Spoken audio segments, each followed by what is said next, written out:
Tennessee Titans fans, day 2 of joint practice with the Atlanta Falcons has just come to a close, and thankfully, mercifully, it was better than day 1. If you watched my video yesterday, if you saw the reports coming out of the joint practice yesterday, you know that yesterday, Tuesday, was not a good day of joint practice for the Tennessee Titans. We were hoping they would recover, rebound, have a better day today, and the good news is it appears they did. All reports coming out indicate that while this was not perfect by any means, it was better. They came out with more life. They came out with more grit than they did yesterday, not looking so flat, not looking so tired. Let's take a look at some posts coming out of the Titans-Falcons joint practice day 2 as Teron Davenport says Ray McCloud just beat Marcus Harris deep for a touchdown. That's not good. But he goes on to say Titans, D-line, and Falcons got into it. Both sidelines cleared, and they continued at it for another 5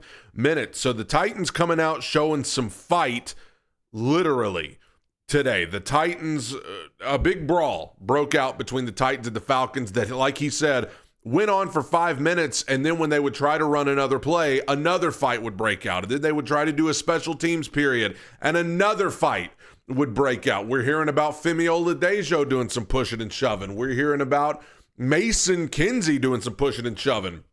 Now, you got to get that stuff under control. I understand. You do that in a game, people are getting penalized, people are getting suspended. You got to get that under control once the actual season gets here. But I'm not going to lie, I am glad to see some fight, literally, and some heart and some pride from this Titans team that got kind of embarrassed yesterday. In fact, Easton Freeze went on to talk about it and said, just saw an aftershock of the original fight a few plays later. Things threatened to get out of hand on that field again, and the coaches shut it down. Remember Jarvis Brownlee calling yesterday BS for the defense? They came out today like a group who was thinking about it all night. And while today was not the greatest for the defense, I'm not going to act like the defense just came out and was perfect. The defense showed some fight, showed some heart today that we didn't really see yesterday. And I like the way that Easton said it there. Jarvis Brownlee, after practice yesterday, called the whole thing BS. He said their performance in joint practice yesterday was BS. And it seemed like the Titans thought about it all night and were ready to get out there and redeem themselves. That's a good quality to have, responding to adversity. When the chips are down, you come back and you make it right.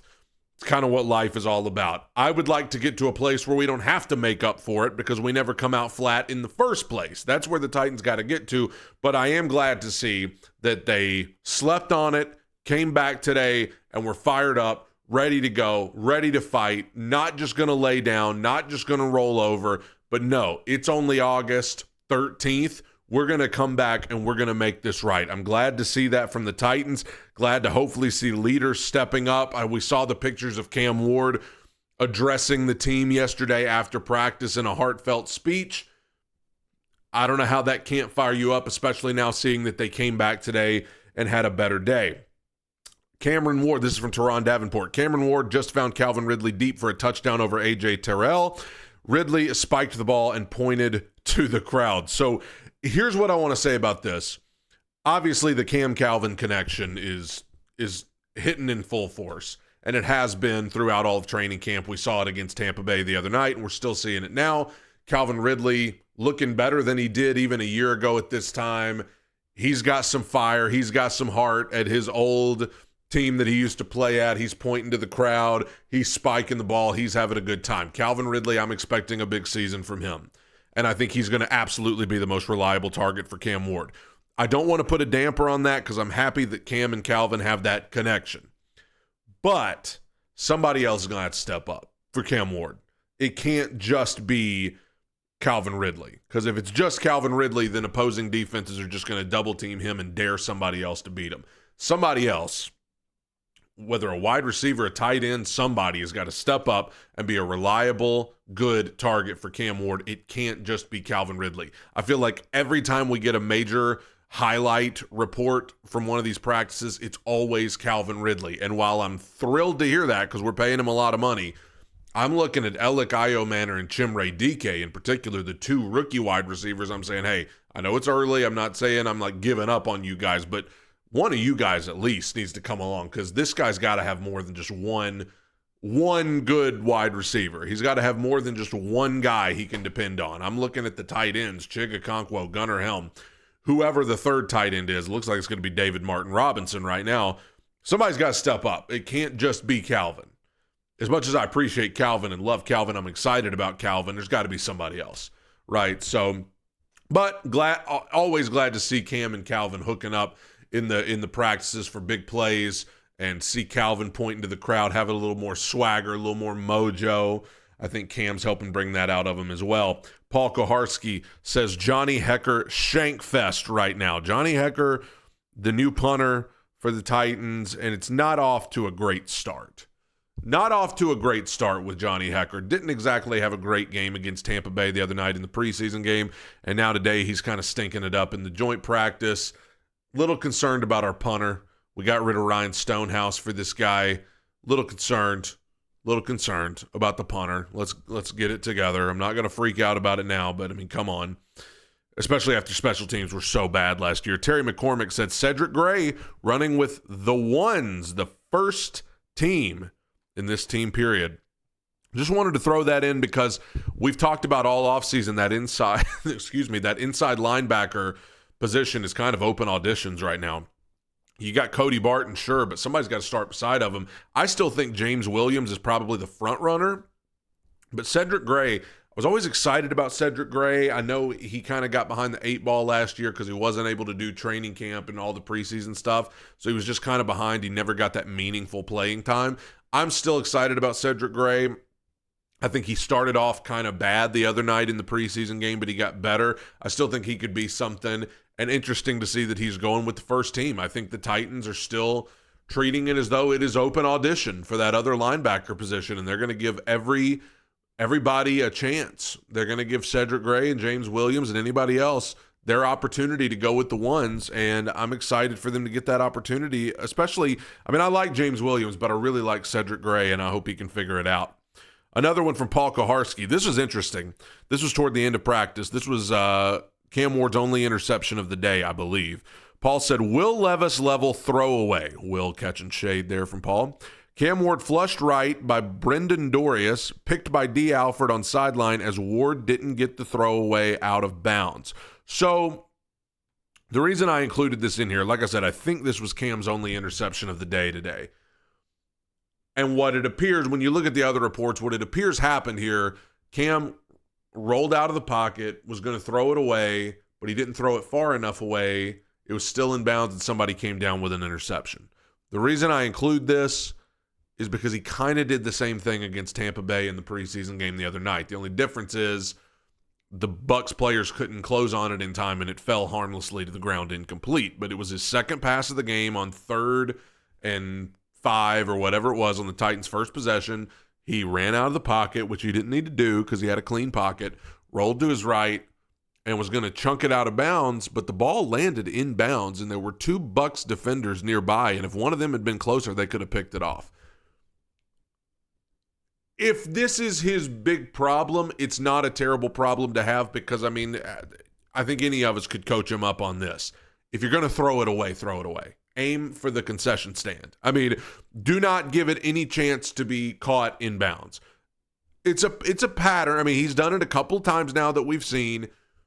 Just tell him to throw. If you're going to throw it away, chunk it. Throw it away. Do not give anybody a chance because if you try to throw it away, but you don't put enough on it and you just get rid of it and then somebody picks it off, like Paul said, that's getting over into Will Levis territory. That's Will Levis just shoveling the thing out there and somebody picks it off. We don't want that anymore. We don't want to live that life anymore. So if you're going to, the moral of the story, if you're going to throw it away, throw it away. Don't kind of throw it away. No, I mean, you're throwing it away. It's going to be incomplete. Just chunk it into the stands.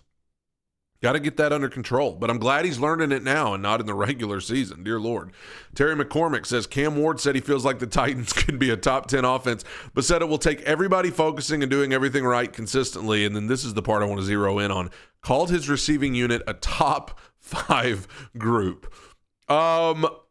This has kind of been Cam's thing that he does, even before he got drafted. He was on the Fortnite live stream. This is before he got drafted. And people were asking him, who's your favorite running back in the NFL? He's like, I'd say Tony Pollard or Tajay Spears.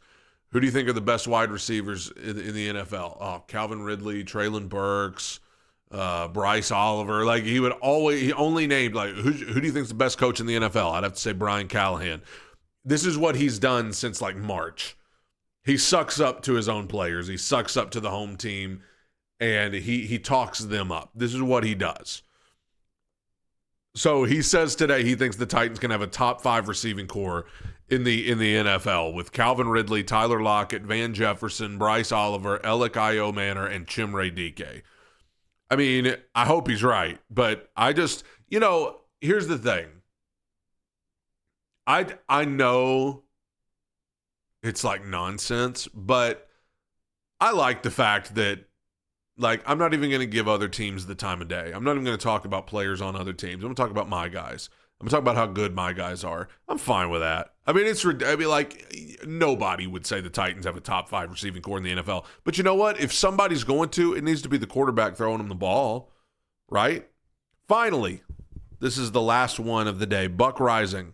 Calvin Ridley walking off the practice field said, "We won today. Y'all write that." So Calvin and the Titans apparently feel like the Titans had a much better day. I wasn't there, so I'm not going to try to tell you who won and who didn't win. Joint practices are weird. It does appear that the Titans had more fire today. They had more fight, showed more heart. Probably not as pretty still as you would like it to be. Not like they had the greatest practice of all time, but it was better than yesterday. And whether they won or not, yeah, I'm glad to see that because Calvin was pretty quiet last year. The fact that Calvin's talking a little bit, showing a little fire, running that mouth a little bit, hey, good. That's fine with me. Like, let him, whether they won the practice or not. If he wants to get fired up after it's done because he felt like he had a good day, no problem. Go ahead.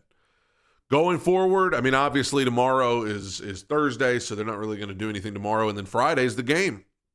Friday, Titans, Falcons in Atlanta. And Brian Callahan says that just like the other night, it'll be about the same. Cam Ward and the starting offense will get 2 possessions. No Jeffrey Simmons, no Kevin Zeitler. And Brandon Allen, who got hurt yesterday, will be back. Trevor Siemian has replaced Tim Boyle. And that'll be Friday night. And I'm excited for more preseason action. And I'm excited that the Titans were able to come back and have a better day today. But they need to get even better. I'm still concerned about the coach. And that's not going to change anytime soon. God bless you, everybody. Tighten up. Bye.